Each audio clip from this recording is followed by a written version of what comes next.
Broadcasting live from Metzali, the Tower of Triumph on the plain of Ixalan. This is Tap Tap Concede. Welcome, everybody. Graham here. James.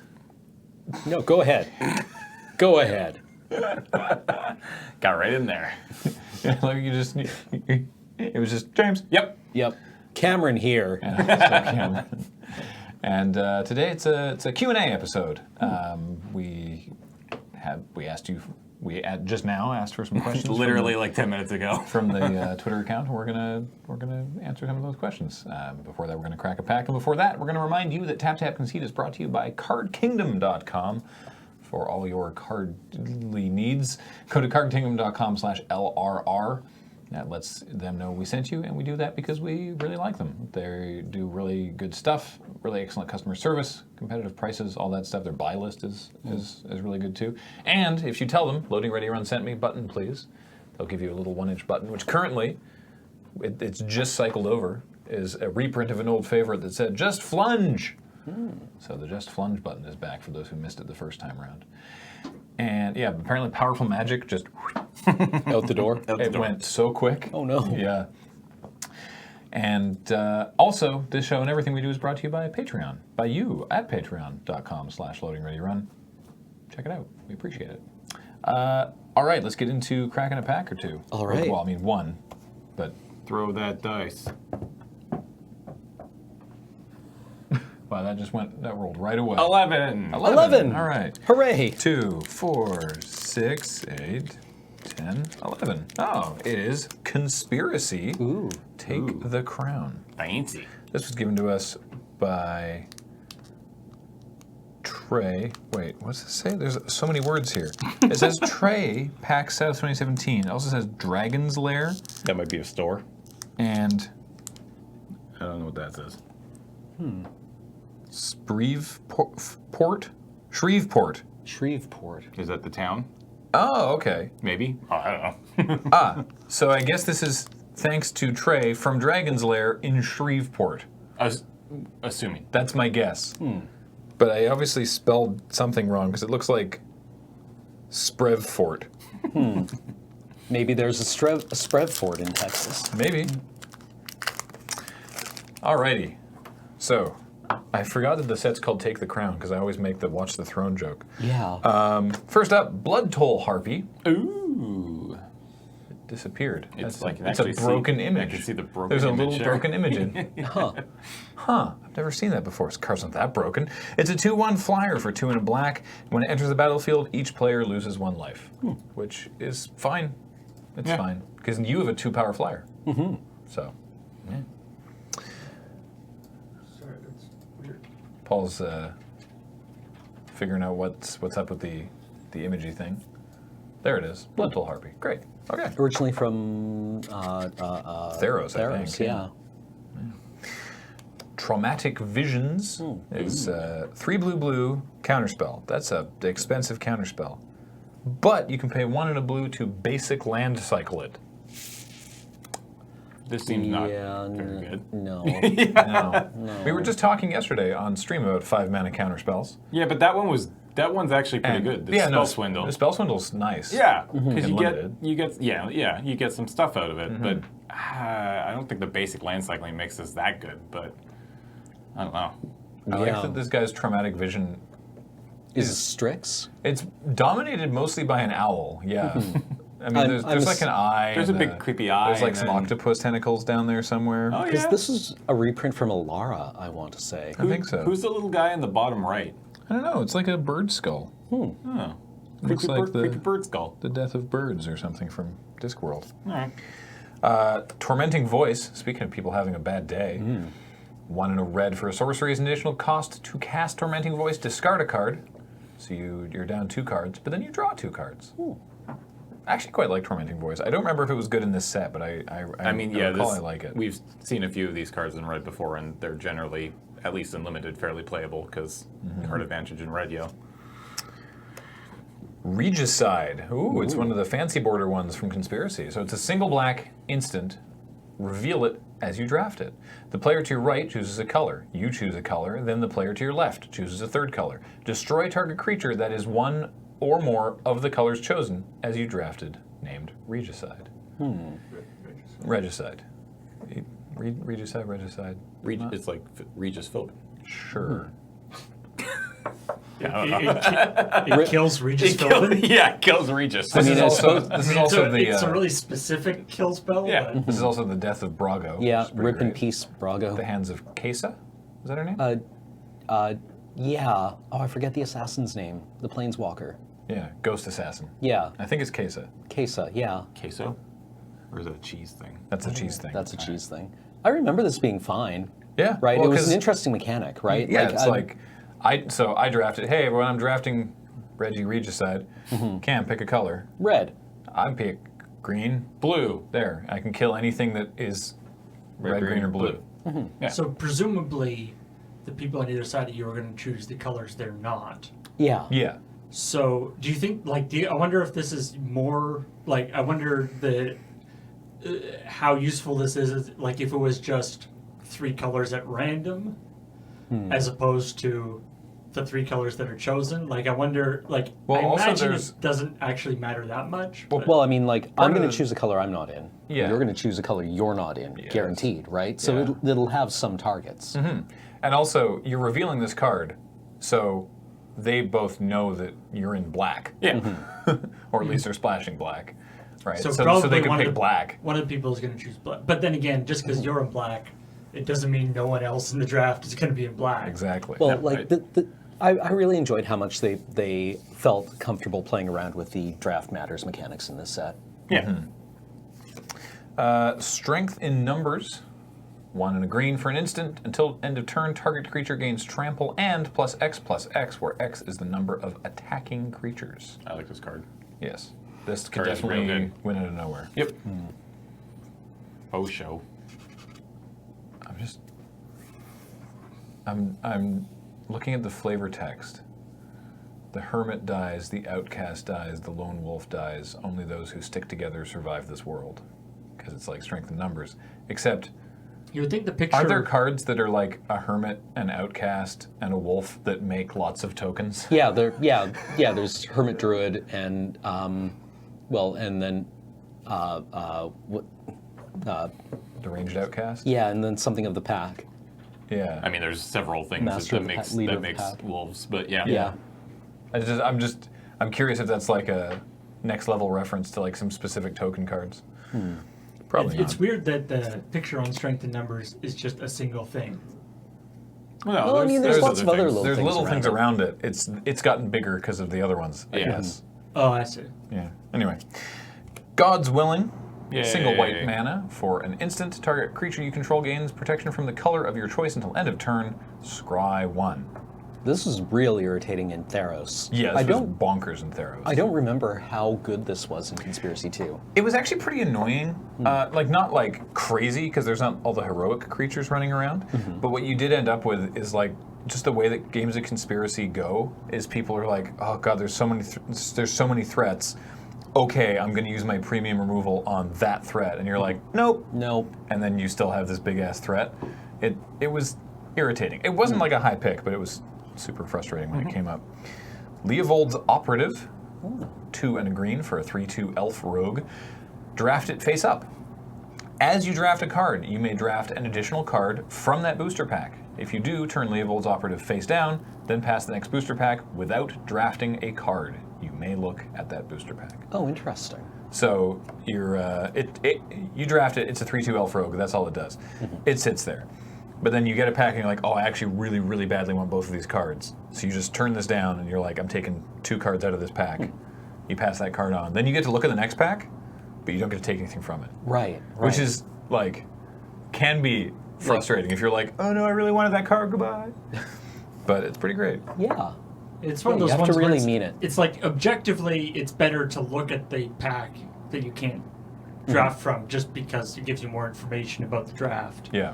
But I feel like you kind of don't want to look. You don't wanna in know. the same way you don't want to like do the scry if you're After you've already decided to mulligan, and Yeah. you're Yeah, like, and you're I like- wonder if it would have worked out. Yeah. Flame Slash is next. Single red mana sorcery, deals 4 damage to target creature. Yep. Seems good. Always Yep. good. Ogre Sentry Oh dear. is a 3/3 defender for 1 and a red. So 2 mana 3/3. Those are always interesting, how we end up with 2 mana 3/3s. Most recently, the extremely slow zombie has Last Strike, and there's the famished paladin from Rivals of Ixalan doesn't untap unless you gain life. Spoilers, it's actually quite good. Ogre Sentry is a nice little wall, more relevant because of the Defender deck in the set. Yeah. So there's that. Kill Shot. 2 and a white, instant destroy target attacking creature. Totally fine. Totes my goats. Oh yeah, this weird one. Pyretic Hunter. I don't know why this set's giving Paul's reader so much trouble, but he's on it. 4 and a red for a 0/0. Okay. Reveal it as you draft it, and note how many cards you've drafted this draft round, including Pyretic Hunter. I've drafted 5. All right. So it has Menace Okay. also. And it enters the battlefield with X +1/+1 counters, in your case 5, where X is the highest number you noted for cards named Pyretic Hunter. Okay. So each draft round is like each pack, Yeah. right? So if this was coming around in the pack that we have here, it'd be 1, 2. It would never go this late. No, but 1. well, if 2, 3, say in 4. the first pack I did the 5, Yeah. but then in the second pack I got another one and I got it. You got it 8, later. Yeah. Then both of them would be 8/8s. Yup. Yeah, that's how that works, which is super sweet. I really like this card a lot. It was an uncommon, so that didn't happen. I doubt that happened like crazy often. Yeah. But I'm sure when it did, it felt real good.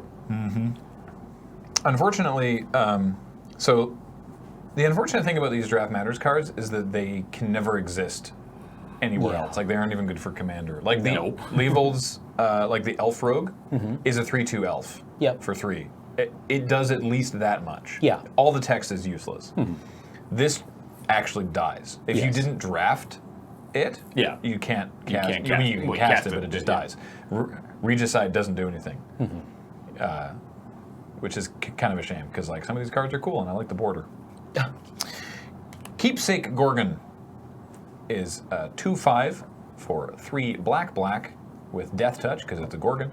It also has Monstrosity. So for 5 black, Monstrosity 1, you put a +1/+1 counter on it and it becomes monstrous. When it becomes monstrous, destroy target non-Gorgon creature and opponent controls. That seems really expensive. It is. It was also very good in Theros though. Yeah. I mean, this held back a board for a long time and then just killed their threat on 7, Turns and out, then buffed itself a little bit. turns out very expensive is still okay. How much are you willing to pay for removal? This.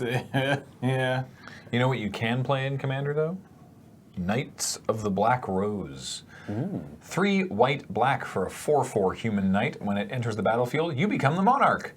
Whenever an opponent becomes the monarch, if you were the monarch as the turn began, that player loses 2 life and you gain 2 life. Interesting. Cool. Yeah. So being the monarch, which has come up in formats other than Conspiracy, doesn't it come up in, is it Vintage or Legacy? Legacy plays. I think there are decks that run the Palace Jailer. Yes, right. So being the monarch means you draw an extra card. Yeah. Because you draw one at your end step. And someone can steal that from you by dealing combat damage to you? Yes. Yes, right. So yeah, Palace Jailer, you become the monarch, and it also is a Fiend Hunter. Fiend Hunter effect. But bonus, you become the monarch. So our conspiracy card is a conspiracy, which is Natural Unity, which is a hidden agenda. So you start with it hidden, and with a card secretly named on it. And then when you reveal it, creatures you control with the chosen name have, at the beginning of combat on your turn, you may pay green. If you do, put a +1/+1 counter on this creature. Interesting. Pretty good. Yeah. I do like for Conspiracy too, in that they upped the number of. So in the first Conspiracy, there was 1 card in the pack that was either a conspiracy like this or a Draft Matters card. In this one, we've already seen 3 Draft Matters cards. They were like, oh, we can actually do that. So Yeah. they had a lot more freedom with it, which made it for a lot more fun of a draft. Yeah. Natural Unity seems pretty sweet. Just Yeah. like randomly start pouring counters into your creatures. This incentivizes you to have multiples of the same creature because you can name it. and then it works for any of them, which is nice. Obviously, again, if you're not playing Conspiracy, this card doesn't do anything. But Pretty art, though. Well, if you're not playing with conspiracies, Yeah. like you could, I don't know why you would, but you could be like, hey, we're gonna allow conspiracies in our local commander group. That sounds like it would be absolutely broken, but you could. Well, I mean, Well, I people mean- put conspiracies in their cubes. Yeah, cubes, Yeah. definitely. So- But you draft cubes. Yeah. So, Yeah, and this is like for a 1-of format as well. Yeah. Yeah. Not great. I like in the on the info page for this, it is not legal in every format except Legacy, Vintage, and Commander, which it is banned. I don't know what the technical definition of not legal versus banned is, but there it is. and our rare is a mythic. We have a construct token, but our rare is Selvala, Heart of the Wilds. 1 green for a 2/3 elf scout. Whenever another creature enters the battlefield, its controller may draw a card if its power is greater than each other creature's power. Okay, so if you're playing on curve, basically, I doing the guess. green thing. Yeah. And then, for green and tap, add X mana in any combination of colors to your mana pool where X is the greatest power among creatures you control. So on her own, you pay green and you get 2. You pay 1 mana in, you get 2 mana back out, which is not amazing. That thing's worth like $15. Really? I mean, she kind of she seems like fixed Rofalos. I think because she is, when I did a search there for this card, a lot of commander decks popped up. Well, yeah, she seems pretty rad. Yeah. I imagine there's some pretty fun stuff you can do in Commander with her. Yep. Well, cool. Hey, Selvala. Plus you got a big old wolf. Plus, you got a big old wolf. Savalo likes big dudes. Yep. She cannot lie. Progressively bigger dudes, actually. Yeah. Yeah, that's true. All right. Yeah, actually, you don't, because you don't want to just cast her and then cast like a 6/6 or a 7/7. Yeah. You want to build it up. Yeah, Faster than your opponents are. You guys want to answer some cues? I do. I would love to A a Q. I'd love to A a Q or two. Gross. Why does it sound so gross when you say it like that? What, A a Q or two? AQ? That just sounds weird. Yeah, Um, don't kink that's shame. why we say it. Okay, yeah, that's fair. So we asked Twitter, specifically the Loading Ready Run MTG Twitter account, which is LRRMTG. You should make sure you're following that. In fact, We're not gonna. Wait. You can follow both. We're- You can follow the Loading Ready Run account or and that one because Yeah. we're not gonna spam you with it. Generally, we use the LRMTG account for stuff like this, or if we're at a pre-release or an event, we'll sort of keep you up to date on how we're doing, so that we're not flooding the main channel with it. But if you follow both, you're not going to see a lot of redundancy. Sometimes they'll both retweet the same thing, but then you shouldn't. you shouldn't see that because twice. Twitter should say, "Oh, it was retweeted." Yeah. Anyways, 141 followers away from 10,000 on the Wow, RMTG. really? So Cool. Wow. get on over and follow it. That'd be sweet. I was just thinking the real troll move with Selvala is if your opponent has a guy with fire breathing, Oh yeah. and so you like cast somebody and he's just like boop boop boop, haha. No cards. All right, let's get going here. First question from Shark Hero 08 says, "What are your first impressions of the Rivals sealed/limited environment?" Yesterday on stream was actually the first time I had played it, except for a little bit we played during the pre-release, and I enjoyed it yesterday. We didn't do super great yesterday, which is always sort of like it skews your opinion. Well, we went 2-1 in the draft. Did we go 2-1 in the draft? Yeah. And we went 1-2 in the sealed. Yeah, we went 1-2 drop because they would have a miserable pool. Yeah, in the pool sealed. was kind of bad. And the deck we drafted was cool in the first. We drafted a blue-green Merfolk deck, which You would have been happy. which was super sweet in one game where we started going off God. with Kumena. We were on we major back foot, and then we resolved Kumena, and we were like, okay, we just got to live, and because we already had Jungleborn Pioneer out there, so Kumena was our third Merfolk, and so we just started tapping 3 Merfolk to draw cards. Right. And we just built out this giant board of Merfolk, and I think were we like, topped out at about 8 Merfolk. and then we're starting to tap 5 to give all of them +1/+1. Right. It felt real good. It was stupid. It Yeah. was really, really cool.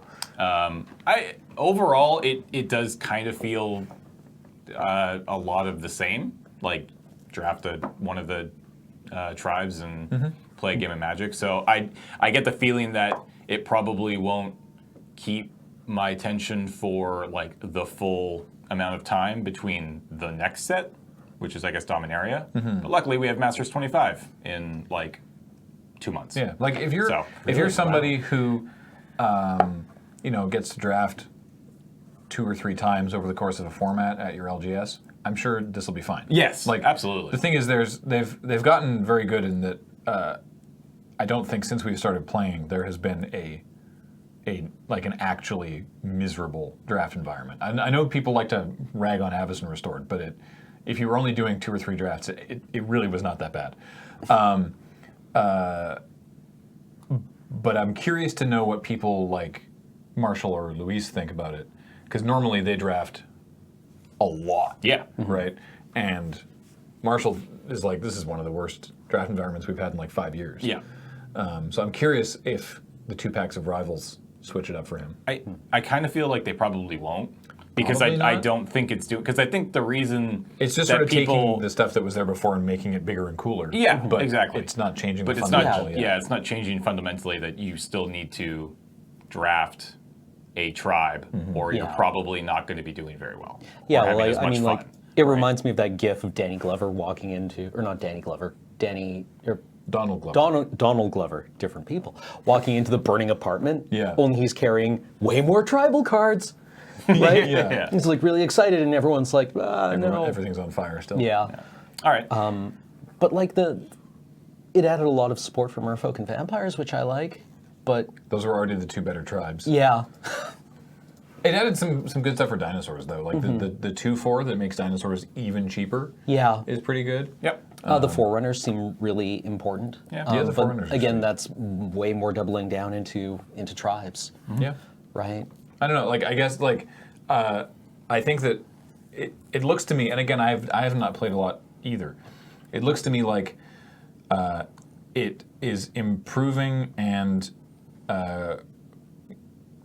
solidifying the design decisions that they decided they want the set to do, Yes.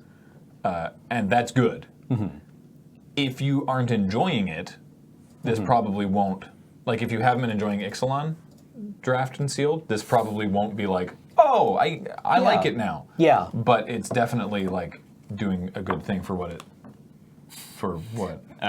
There's a fundamental flaw with using the old tweetbot, Clay, is that it doesn't support 280, which means a lot of questions get cut off. James was looking at an iPad with a very, very old version of Tweetbot. Yep. And I did not realize that. Yep. Does not support 280, which means a bunch of questions are like a sentence and a bit, and then ... and here's a link to the website that you need to click to see the rest of the. So I'm like, all right, well, I guess we're rolling Over it in. James is fun. So anyway, yeah. All I'm right. excited to play more of it, though. I would like to love it. Okay, here we go. HungerFan88. When it comes to limited, what are the more important things you look for in a card? I guess like when drafting or playing sealed. I mean, obviously, bombs and win cons are Yeah. important. But how do you define those? I mean, can I just like steal the limited resources mantra of what do they call it? Cabs, cards that affect the board. right. Yeah. Like it's just like a creature affects the board because you have a creature. A removal spell stops them from having a creature. Yeah. Those are the main things. Yeah. Right. Like most games of limited are won with creature combat. Yeah. An enchantment that you play that doesn't immediately have an effect on the board is not as good in limited. Like it's got to be very, very good for that to work. Like if it's not doing something right away, then it has to be a very good, powerful effect when it finally does something. Because otherwise, you're sort of just wasting. Well, like A card in your deck. recently, the thing that comes to mind is is it called? Approach the Second Sun. That ridiculous 8 Yeah. mana or 7 mana enchantment in white. Yeah. Sorcery. That says, Yeah, you know, sorcery. when you play this for the second time, you win the game. Yeah.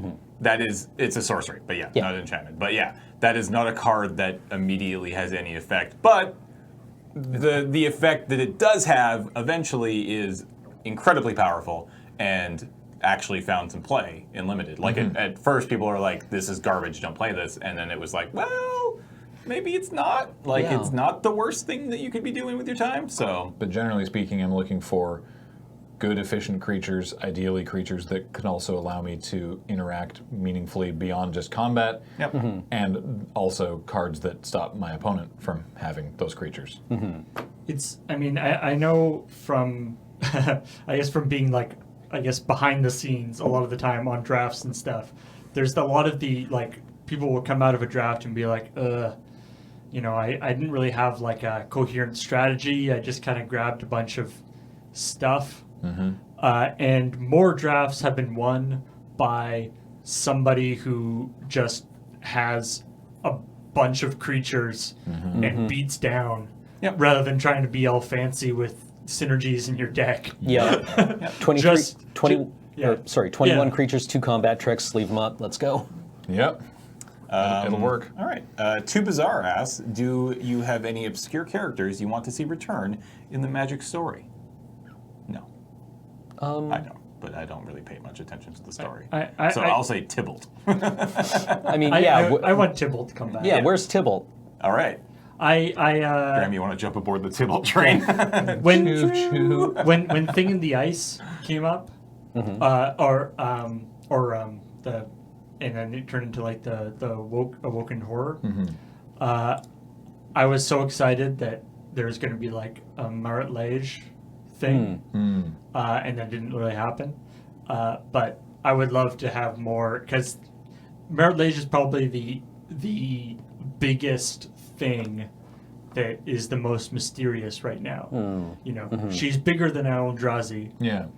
and was frozen in the ice, and is like frozen in the ice. But it's like, is she a planeswalker? Is she a Eldrazi thing? You know, we don't know. Like Yeah. more. Is I she mean, just a not- big octopus? Like not that we need more. You know. Eldrazi. Well, not that we need more like plane destroying monsters. Right. Like we have a few of those already. But I just I'd be curious to know what they would do with it. That's fair. Fair, yeah.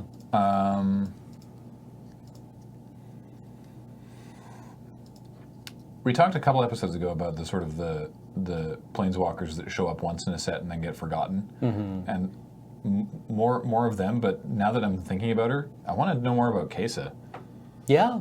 the ghost assassin from, Yeah. from Paliano. I believe you mean Queso. I don't. Kelso. Kelsey Grammer. All right. Yeah. Would you actually have an answer, Cameron? No, well, I Kelsey mean, Grammer. I just want to see, what's her name from Tarkir? She was the Jeskai con. Oh, Narset. Narset. I Ooh, want to yeah. see what happens with Narset. This is pretty cool. I mean, that's the thing, is that I think you will see, I mean, that's the whole thing with Planeswalkers, is that you can bring them back because they can jump from plane to plane. So Unless they're it's kind of, Ixalan. sorry? Unless they're on Ixalan. That's fair. I guess everyone winds up on Ixalan eventually. Yeah. Gregory Lev says, I know none of you really play Standard, and that Wizards has already made internal changes to address these issues, but do you think that the frequency of recent Standard bans threatens the future of Magic? No. I think you answered your own question. Yeah. Wizards has already been taking the steps to address these kind of problems with the play design team. Yeah. And unfortunately, because of the way that Wizards works, that team isn't, we won't see an effect on that for probably another couple months. I think Melissa actually addressed I think Dominaria is the first time we get to see a bit of it. a bit of it, yeah, and it's going to be probably like late next year when the entirety of Standard will have been developed with the play design team in place. Yeah. So I think that, yes, they have made some mistakes in the last couple of years. And you have to know that they do not want to ban cards, right? Like they're not happy about the fact that they have to ban these cards. No. And there's a lot of people who would much rather they just do that and make Standard enjoyable than bite the bullet and be like, well, we made them, so you have to play with them, kind of thing. So I mean, yeah. I would rather they ban cards than not when the meta converges on a single deck. So I imagine that these most recent bannings would have looked a lot different if they hadn't rolled back the rotation. Yes. Because originally it was going to be a shorter rotation, and they were designing with that in mind. And so it's like energy. Would we still be playing with energy now, or it would be? No, it would have been. It would. It would have already rotated by now. I think it would have been gone now by now. So there's that problem. I mean, also I would rather that they take risks and make bonkers cards that occasionally need banning. Then play it safe. Yeah. Yep. Which is, someone said that on the subreddit, and there was a bunch of people being like, "That's not actually the problem." But I can't remember what that person's argument was. I don't know. It's like your specific question. Do you think that the standard bannings threaten the future of Magic? No, absolutely not. Magic's been through worse. Yeah, worse seasons. That being than this. said, if this was just became the norm, then yeah, I think that would be bad. But they're clearly trying to make it so that this isn't the norm, right? If they didn't put this play design team in place and they had just said we're just going to keep going like we did, and every year we saw 3 or 4 cards banned, that would probably not be great. Yeah. That would probably be really bad for the future of Magic. But I think because they are trying to fix it, because they have admitted there's an issue there, that they're headed in the right direction. So we just have to, unfortunately, at this point, give them time to catch up. So. I always find it interesting with the bannings, how they do, whatever deck becomes overpowered in the meta. But it's not always intuitive what actually gets banned. Yeah. Like when you don't necessarily have to ban the most powerful card in the deck. Yeah. Or like the payload. In order to make even out the powers of the decks. A lot of these decks rely on combos, and if you take out one part of that combo, it can be it's sort of a more in a lot of ways I think it's actually a more effective way of doing that. But it requires a fairly nuanced view of the whole thing. But rather than and I like that rather than banning the $50 card that everyone has spent a lot of effort to acquire 4 of, you can ban the card that isn't actually that big as a card, but it just is only dangerous when combined with all the other stuff. To be fair, that is what happened recently. Yeah. But if you look back to last year, they banned Emrakul, which was the set piece of the entire. You're literally, you're selling packs of cards with this picture plastered all over everything. Yeah, that's and obviously if you open it up, you're like, hey, I can't play that. Yeah, that's that's bad. awkward. That would have been probably, I guess, I would have to assume that was probably one of the hardest bans they've had to do since banning Jace. Yeah, probably. Right? That's you're banning your poster boy, right? Yeah. And that sucks. So Poster squid. Poster squid. Yes. All right, moving on. Radian Online asks, where do you see MTG Arena fitting specifically in the Loading Ready Run lineup?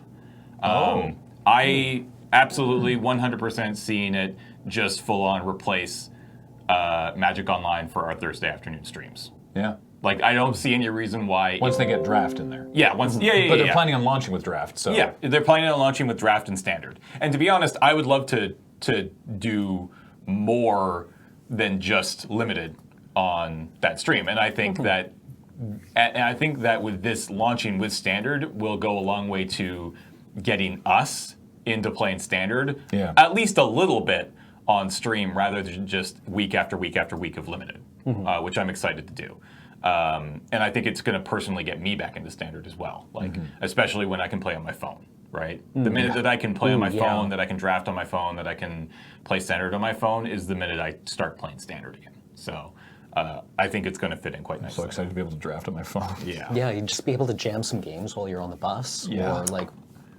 Or Raphael Branda 0. If you were able to, would you apply for Great Designer Search 3? Who among the crew would have the best shot? That's an interesting question. I don't really fancy many of us. I don't think they are looking for people to design new unsets. So, Yeah. That's the so thing. that Is probably counts us out for a lot of stuff. Yeah. Yeah, it's Yeah. like Cameron Lauder hired in the Great Designer Challenge. 6 months later, 75 cards banned. Right? Yeah. I don't know. If you look at the intros to Friday Nights, those are that's our pitch for the Great Designer Search. Credit to Alex. Yeah. I'd like to think that if we put our heads together as an entire group of people, we could probably put together a set.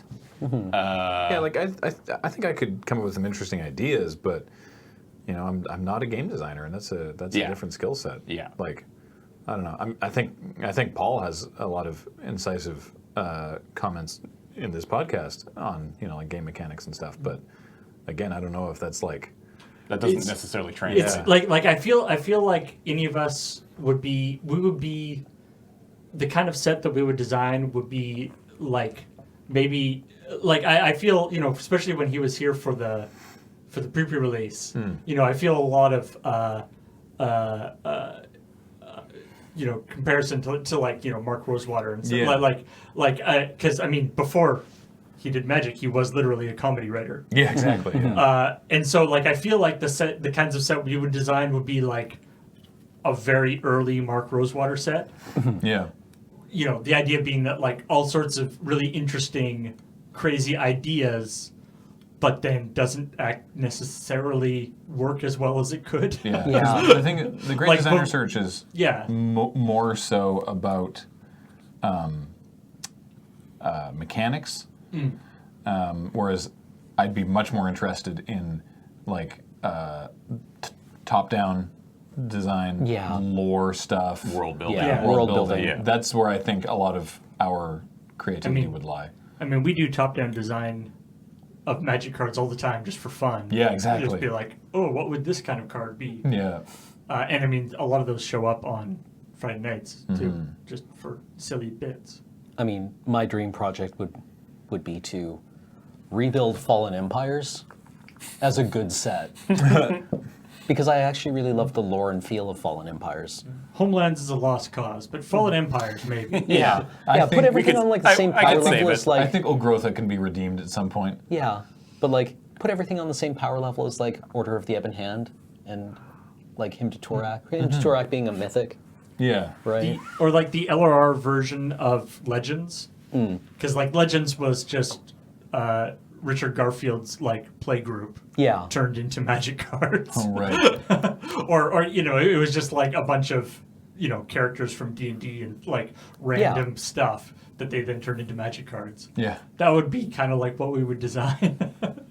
That's fair. Just maybe not good, but it would be fun. Apologies, brief blip while we fixed a light. We're back. All right, next question. Cyrillian, with the recent popper enthusiasm, have you guys seen any changes in your local scene?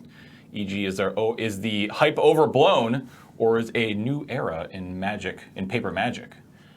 We are an aberration here in Victoria, and not the people to ask. Yeah, so I asked the people to ask. Oh, really? Who did you yeah, ask? Jeremy, yeah. who you might know from North 100. Who works I at said, Yellow Jacket? Hey, we're doing a Q&A episode of TTC today, and someone asked about our local popper scene.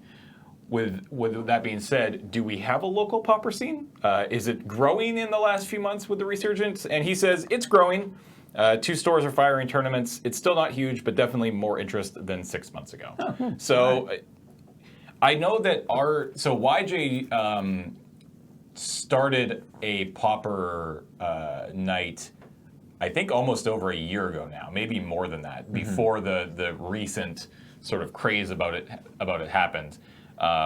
And to be honest, I don't think it's as crazy as it sounds.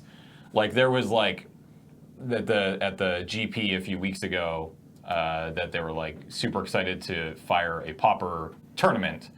It sounded like hundreds of people were going to be showing up and playing in this, and it turned out to be like 150. And like that's a good sized tournament. Yeah. Don't get me wrong, but I do feel like.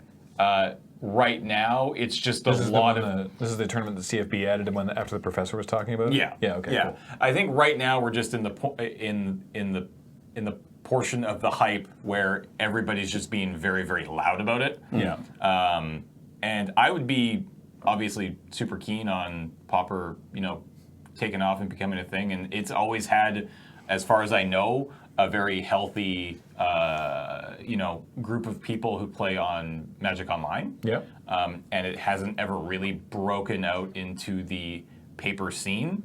And straight up, it's because it doesn't make money, right? Like, Pauper is not a moneymaker for stores. They can ship some cards, but we're talking about literal dimes and nickels, right? So I think that's probably a reason why we haven't seen a major push for it in the previous couple of years, in paper at least. It's also not a great format, I don't think, for WotC to particularly push, because again, you're not selling packs. Yeah. And that's kind of the whole point, is to, sell Magic the cards. But So, I don't know. by the way, the only card with the word Pauper in it in Magic, Is Pauper's Pauper's Cage, Yeah. is a rare. LOL. All right. Nice. That being said, I do kind of want to pull together that Madness deck that existed a couple of years ago in Pauper, which is apparently not that good anymore. Oh, with Like Wild Mongrel, Wild Mongrel, and yeah. Circular Logic and Basking Root Walla. yeah. That skinny kid says, what format do you not play but want to get into? Vintage. Fair. I was talking about it earlier. I'm excited at the prospect of Arena getting me into Standard. Yeah, Standard would be fun to care about again. Yeah, like I would like to be because here's the thing, I'm not going to play paper Standard. It's just not going to happen. And my desire to play Standard on Magic Online is pretty much zero. But I think that Arena has a real opportunity to get me into that, which I am excited for. Otherwise, I should probably own a Highlander deck. I was gonna say, for me, it's Highlander. It's really silly that I don't, but because I'm sitting there yeah, you're doing tech for North 100. I'm like, man, this all sounds really cool. Yeah, like it sounds like a Yeah. really fun format. And even if you and I, and we just had our Highlander decks here at the office, that's like 6 people that would, are around on a fairly regular basis that we could just jam games. Like, I don't really have a desire to go down to Yellow Jacket and play on, Highlander nights. Yeah. But just playing a few games here throughout the week would be pretty fun. So, yeah. Yeah. It's probably time Well, I to should put start together. keeping my Highlander deck around here if you two want to build one. Yeah. Yeah. What deck do you have? Mardio Aristocrats. Nice. But actually, like, Okay, I want to won't play. build Aristocrats. I want to play Modern. I wanted to build Aristocrats. I mean, I've got my Modern Storm deck, but I would like to have more Modern decks because it kind of is the overlap in the Venn diagram between formats that allow you to play with a lot of varied cards and tournaments that fire, Yes. right, and have support. Yes. That's fair. fair. Pharmacist Judge. Hey. With the Masters editions changing to themes, what themes would you like to see? Masters editions?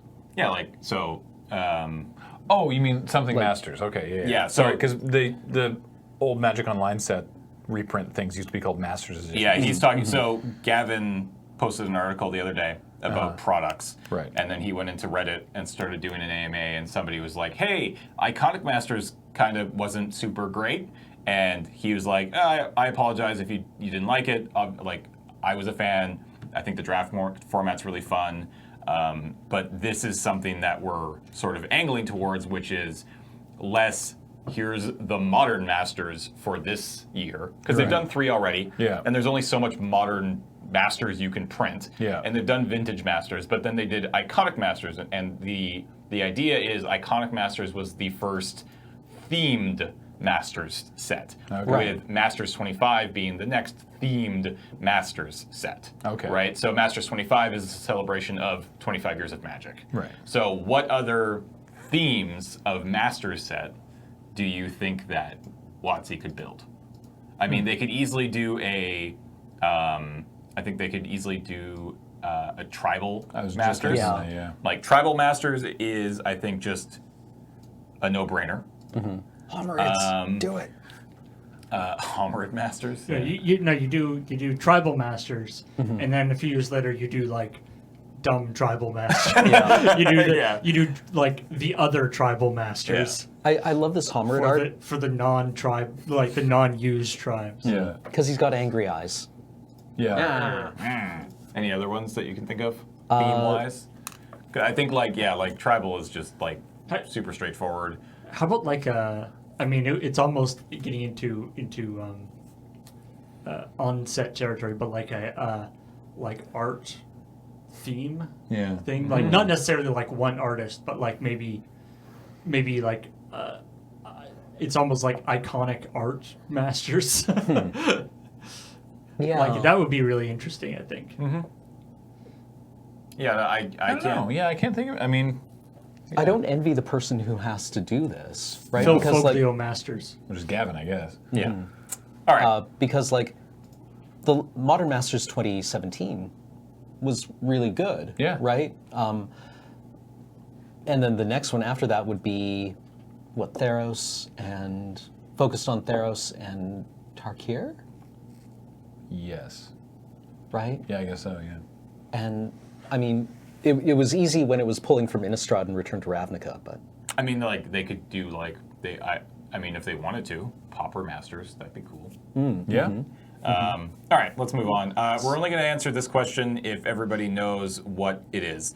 Ben Gardner asks, what do you think of the economy model for Magic the Gathering Arena? Does everybody know what the economy model for that is? I'm aware of it, but I haven't read the actual article on Wizards. Okay. I've only seen people's takes, and I really want to actually read their words. Okay.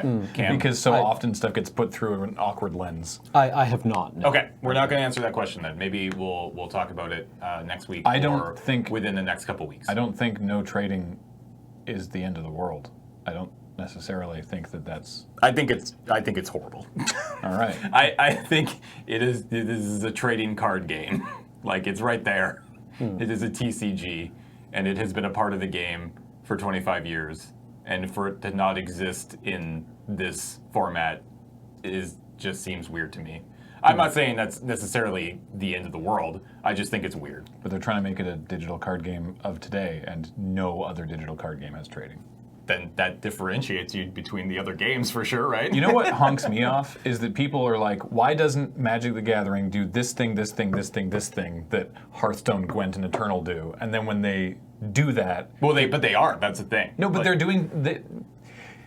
People criticize Wizards for not doing stuff like other more successful digital card games. Right. And then when they do things that are like them, they go, no, that's bullshit. It's not Magic. Right. Yeah. And I know that those are not necessarily the same people. Like, I know that that's a fallacy that comes up a lot. People always say this, and then this happens, and then people say that, and then other people are like, those are different people and can have different opinions. Yeah, I get that. But it's like, it's exhausting. Sure. And I don't even work for Wizards, right? Like, Yeah. You know, it's I want them to make Magic as much like other more successful digital card games as possible. And if they've determined that not having trading is the best way to do it, then I don't care. That's fair. I think it's so, and I mean, you need to. This is why I wanted to. This is why I want to read that article. Yeah, and that's because that's a problem. Is that I would have no problem with no trading if the direction that they have taken the ways to procure cards was, in my opinion, or at least from what I've read, better than what they're giving us. Okay, that's fair. Right? If it was, here's what we're giving you in terms of free to play, and you can trade, then I think people would be like, cool. I think that would have been the reaction. Right. But I think they went, here's what we're giving you in terms of free to play. Also, there's no trading, and people reacted kind of poorly. I think that's the reason, personally. All right, So fair enough. we'll find out. Anyways, let's move on. I like this question. Has nothing to do with Magic. To Cameron, do you have like a lucky scarf or something? You seem to favor one I keep seeing. Not this one, the other one. Yeah, the cowl one. Yeah. The cowl one is one Julie made for me, and I like it a lot. But lately I've wanted to wear this one. All right. So no. No, Yeah. no, it's not lucky. I do not have lucky things. I have fidget toys. This next question is also fantastic. This one's for Cameron. No one Uh-oh. else, or I'll cry. What's the color of sadness? Apparently I'm not allowed to answer this question. Nope. Blue? All right. All right. Outside of Unstable, what was your favorite pre-release of the last year or so far? The Unstable pre-release was really, really good. Yeah. I like them all, to be clear. There's a very, very high floor. There hasn't been a single pre-release where I've been like, oh, well, that one sucked. No. You know? Like, they do also... there have been none of them where, you know, we turn the cameras off and then we turn to each other and go, well, that one was a dog. You know, like we've never had a, like... Yeah, we at least wait for all of our guests to leave. And then... No. Like joking about Blake's 2-hour game aside, and we do joke about that. You know, even that one was not a bad pre-release. No. It just ran long. For me, they kind of, and it's not sort of blur together a little They bit. do blur together a lot. Like I couldn't tell you, like what was the set before Unstable? It was Ixalan. Yeah. I liked how short that one was. Ixalan was that the one with Jeremy and Emma? Yep. Yeah. And Noah and Trick? Yes. Yes. No. Wow. No. Was it? No, Lee. It was Lee Sharp. Lee, Yeah. Lee Sharp. That was a good bunch of folks. Yeah. It was a great bunch of folks. And I can barely remember that one. Yeah. What's the one before that? Hour of Devastation. Not a damn clue who was it. Trick was there, right? Yeah, Trick That was one there. was Trick. Yeah, Ashlyn Trick. was there. Ashlyn. At Hour? Was she? Yeah, see? Or- Yeah, I really don't remember. No, the- yeah, she was at Amonkhet. I can tell you who our guests have been. I could probably name all of our guests since day one. I honestly couldn't tell you which ones they've been to, though. No. Yeah. It just, they all bleed together because they're all an absolute ton of fun. So I'm just going to cheat and say Unstable was a lot of fun. I'll say Ixalan. Sure. Let's get a few more questions here. What about, Stuart asks, what about Dominaria are you looking forward to the most? Joyra of the Waifu. Joyride of the Waifu. I want to find out what's been going on over there. I'm excited for that. I guess I'm excited for because they've got to be doing something cool with the set, like physically with the set, with the cards. Like there's got to, I would assume that we're going to see the return of the masterpieces. Yes. Yeah. Presumably, Presumably, because they've said that they're going to keep doing them, but not every set, which I agree with. I'm a fan of that idea. There weren't any for Ixalan. But there hasn't been any for the last two sets, so there's got to be something going on there. I really hope, at least. Well, if I mean, like at baseline, something like the Time Spiral, like flashback cards. But now that they have the masterpiece sort of conceit sort of worked out, and we're going back to Dominaria for the first time in ages. Yeah. There's bound to be some sort of masterpieces. Yeah. Yeah. Yeah, I mean I don't know. I don't think it's even a rumor, but just the hopeful thing is that the masterpieces will be with the old card frame. That would be pretty entertaining. Yeah. And like do and straight up like brown artifacts and stuff. That would be really good, actually. Yeah. Also, funny note, while we were just talking about the PPR, while we were literally answering that question, I will read you nothing more than just the subject line from Trick from the email we literally just got saying, crazy idea for PPR later this year. All right. All right. So there you go. Something crazy is going to happen. We have, by the way, in case we haven't mentioned it, we have been we're on board, approved for pre-releases for the rest of 2018. Yeah, so we're doing Dominaria and then whatever 2 sets are after that. Yeah, so we're contracted for 4. We've already done 1, which is insane because it's January 19th. Yeah. But yeah, so look forward to those. All right. I don't even know what the set after Dominaria is called. I don't think it's been announced Okay, yet. good. Yeah. Good. All right, couple more questions here. Will you do another Chaos Draft? Yes. Yes. If you could invite anyone to a pre-release with full knowledge, they'll come and play, who would it be? Wait, I'm mostly talking about people in the Magic community that have schedules that don't allow them to participate. Yeah, screw that. Luis. Let's go with Barack Obama. Ooh, kinda yeah. cool. Yeah. Barack Lesnar. Barack Lesnar. No, The Rock. There we go. Yeah. Oh, The Rock would be The sweet. actual Rock. Yeah. We could just do a bunch of, We'll just get the cast of the Fast and Furious movies in here. The Rock, yeah. Vin Diesel, Statham, Ludacris, and yeah, I like that. Michelle Rodriguez. Michelle Rodriguez. For some reason, Jason Statham in particular, the idea of just him like looking at a hand, just being like intensely frustrated by not knowing, like, because I'm assuming he doesn't know how to play, and just be like, this is. Ah! Is John Boyega? Charlize Cast- Theron technically part of the Fast and Furious movies now? I don't know if She was I she was feel in like one of she's them, right? she was in the most recent one, which I didn't see.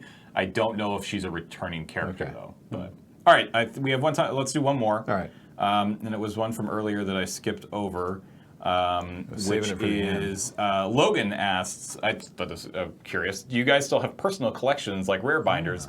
And if so, when was the last time you put anything in them? I don't. I have individual cards that I keep around. I have all of my GP promos. Yeah. I have all of the holiday cards that we've been given over the years. I have a full set of Avacyn Restored in Spanish that I got from participating in the Community Cup Yeah. all those many years ago. I have some sealed cases, like I have some sealed product sitting in my closet. Like I have a box of, I think, every Masters set and Conspiracy set over the last couple of years, Yeah, I have sealed some up of in those my too. closet. Bricked in. I have the Popper Cube, and I have another small little like Booster boxes. budget cube. But other than that, I don't really Fortunato. have anything else. For the love of God, Montresor. Exactly. And I don't remember the last time I spent money on Magic cards, other than like paying for drafts at GPs. And I never leave a GP with Magic cards, other than the promo. I just flip them back to the stores for more money to draft more. I should have done that That's all I do. at PAX. So I haven't had a rare binder in years. The last like personal collection I had was a deck box full of lands, like dual lands and all like the fetch lands and stuff like that. And I sold that a few years ago for a pretty good amount of money actually. But it was literally sitting there on my desk, and like there was dust on it, and I was like, this is stupid. Like I'm not using these. And I'm not going to keep them around in hopes that one day they'll be worth maybe a little bit more than they are right now. Like, these are cards that probably would see play out in the community. So I went down to YJ and I was like, how much are you going to give me for all this? And they're like, this much. And I was like, cool. And then I think I went and bought something cool. So I haven't had a personal collection for a few years now. Graham? I do, but it's sort of trending that direction. So I have one binder full of like really special cards, right? Like the holiday cards, or like some from the vault stuff, some of the textless cards from some years ago. Those are like interesting oddities, basically. And then like my rare binder, in heavy air quotes, I haven't put anything into in some years, and it's pretty picked over as it is. Basically, any rares and stuff that I come across now get put into like a box, and then eventually I'll maybe sell them or whatever. And then like I don't buy boosters, but I'll buy into events at GPs or conventions or whatever, and that's generally how I acquire cards. And I try not to keep draft trash, but I tend to take the rares and fancy stuff home. So maybe I should start flipping those to the stores. That's not a bad idea. And then I have some sealed products still sitting around somewhere. Because I mean, the bigger problem, especially with today's cards, is like, especially within the last few years, is you have these cards and they're worth a decent amount of money right now, but in a year they probably won't be. Like the majority of standard cards that you have are not going to retain their value past rotation, with the exception of a handful that we'll see play in Modern or maybe even Legacy or Vintage or whatever. Commander, Highlander, stuff like that. So I just got to the point where it's just like, I don't need these cards. I don't play Constructed. That being said, I still have like probably 2 4-column long boxes of commons and uncommons that just sit in my closet just because I've been too lazy to get rid of them. But they aren't something I pay any attention to, and probably won't until I move. A number of years ago, I guess back in 2011, I guess, when we did we did like a game with fame thing with WotC. We all got like a booster box of him 10. And so I still have like a booster, like I cracked it, and so I have just like a booster box of M10 cards with like, and then some of the like holiday promos and stuff. I think that's the extent. I think I do. I think I may have like a Commander's Arsenal, and I think I have like a Soren versus Tybalt dual deck. Weird. Yeah, I have a couple of those as Between well. us, And I have definitely some- going to have 3 Commander's Arsenal. Yeah, I had 2, and I shipped 1 to fund my new computer, and I have a bunch of from the vaults. Again, most of these are all like, I'm not like, I get humble brag, whatever, but these are all things that I've gotten from WotC over the years for doing the stuff that we've done for him. So, Yeah. Cameron? I've got a rare binder, and I probably have not put anything into it in about a year. Yeah. Because I just, I've done the thing where, I'll go down to YJ and draft. I'll get a Sunday evening free or a Wednesday evening free, which are their draft nights, and flip the rares and abandon the draft deck. Yep.